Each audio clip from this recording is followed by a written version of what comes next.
Hello everyone. This is the sixth video in the series The Power of Python. We will discuss the data structure list in depth. List is a mutable and ordered collection of the items in the Python. So what is mutable? Mutable means we can change the value of element in the list. And what is ordered? There is an index associated with each element or item of the list. Now let us see how we can access the value of list. First of all, writing a list is very simple. You have to take identifier for the list properly. I have taken num list as an identifier, and equal to in rectangular bracket we have to place the element separated by the comma. So here I have taken numbers from 1 to 10 and these are separated by the comma.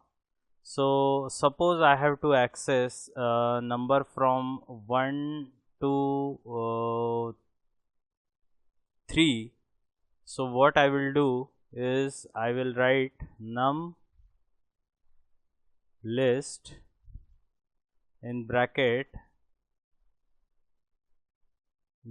0 to 3.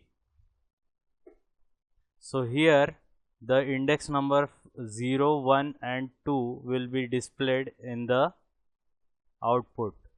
So let us see what output we are going to get over here.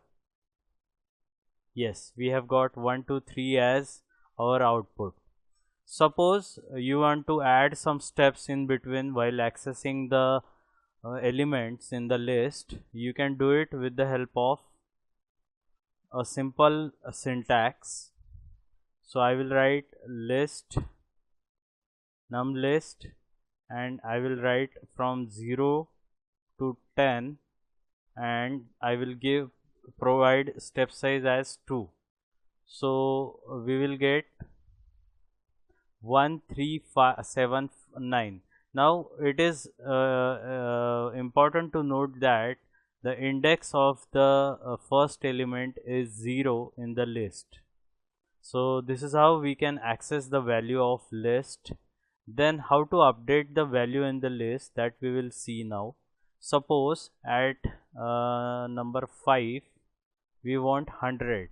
So what we will do, its index is, let us see, 0, 1, 2, 3, 4.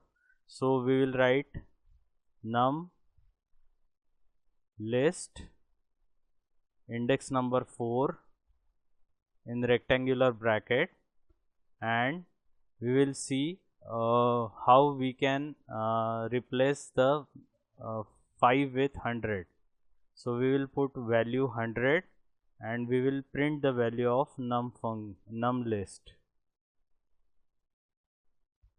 So let us see what we will get. Yes, we have got 100 instead of 5 now. Now what is nested list? Nested list is the list which contain list in it. So here we can see that list 1 contains a list having numbers from 2 to 5 present in it. So it is nested list. And one more important thing that we have to consider, that list does not have restriction to accommodate different data types in it. So here one is integer, a and abc are the string, 2, 3, 4, 5 is a list, and 8.9 is a float point pointer. So we have taken all the data structures in one list, data types in one list. So how we can display this? Let us see. So for that particular purpose we will take I is equal to 0 as our iterator.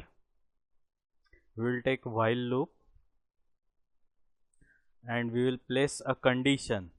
So condition is I must be less than len list 1. So the length of the iterator should be always less than the list length. And then what we will do is we will print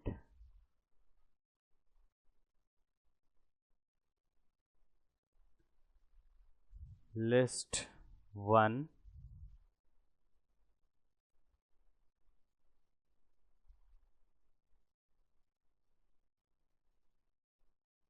we will place index for printing, and then actually we will put the value. So this is how we can print the function. One more thing we forgot to write, that is we have to increase the iterator by 1 over here. So let us see what display we have got.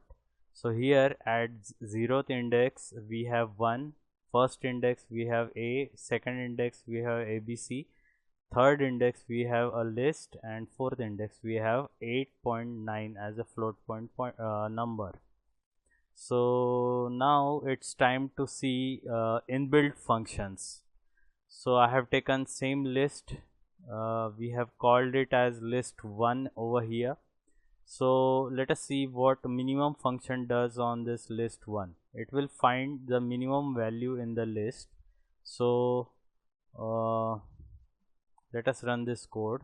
So we have got 1, so minimum value in the list is 1, that's why it is 1. Then maximum value, so we will run this code.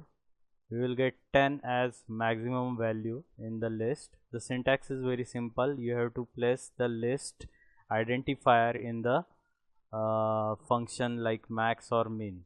Similarly, if you want to find out the sum of the numbers present in the list, then you have to write sum in rounded bracket list 1.